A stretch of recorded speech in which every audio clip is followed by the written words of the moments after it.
Tersedak pada anak bisa terjadi akibat tetelan makanan atau minuman, bahkan air liur sendiri.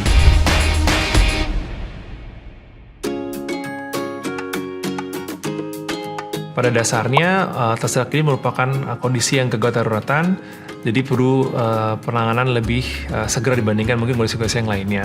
Tersedak memiliki ciri gangguan seperti ada perubahan pola nafas, gangguan bicara, atau bahkan adanya sampai gangguan kesadaran. Nah, gejala tersedak pada anak-anak bisa dianggap dari yang ringan hingga berat. Nah, kalau ringan mungkin hanya akan terjadi ada perubahan dari gejala batuk-batuk, yang awalnya mungkin anak tidak batuk, namun setelah adanya sumbatan tersebut tersedak, maka anak akan batuk-batuk. Nah, yang kedua, ketika anak sudah mengalami yang cukup sedang, maka biasanya akan ada perubahan pola nafas. Kalau sudah terjadi seperti ini, maka berarti sudah ada sumbatan yang mungkin kita bilang setengah atau parsial.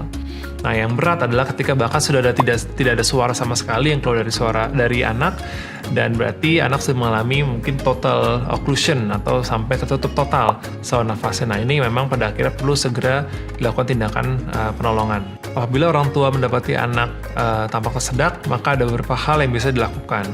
Yang pertama adalah ketika anak sudah lebih kooperatif, sudah lebih besar, maka anak bisa batuk.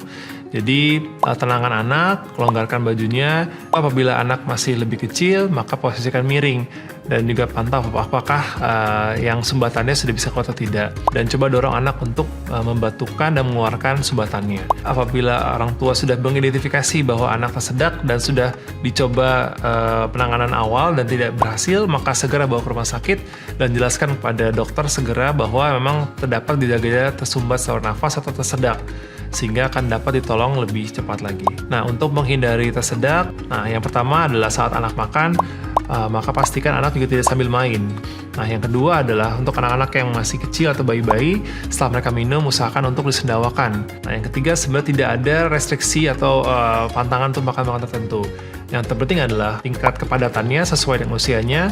Nah, yang tidak kalah penting adalah kita pastikan benda-benda yang beresiko tinggi terjadinya menimbulkan tersedak, kita singkirkan dari anak-anak.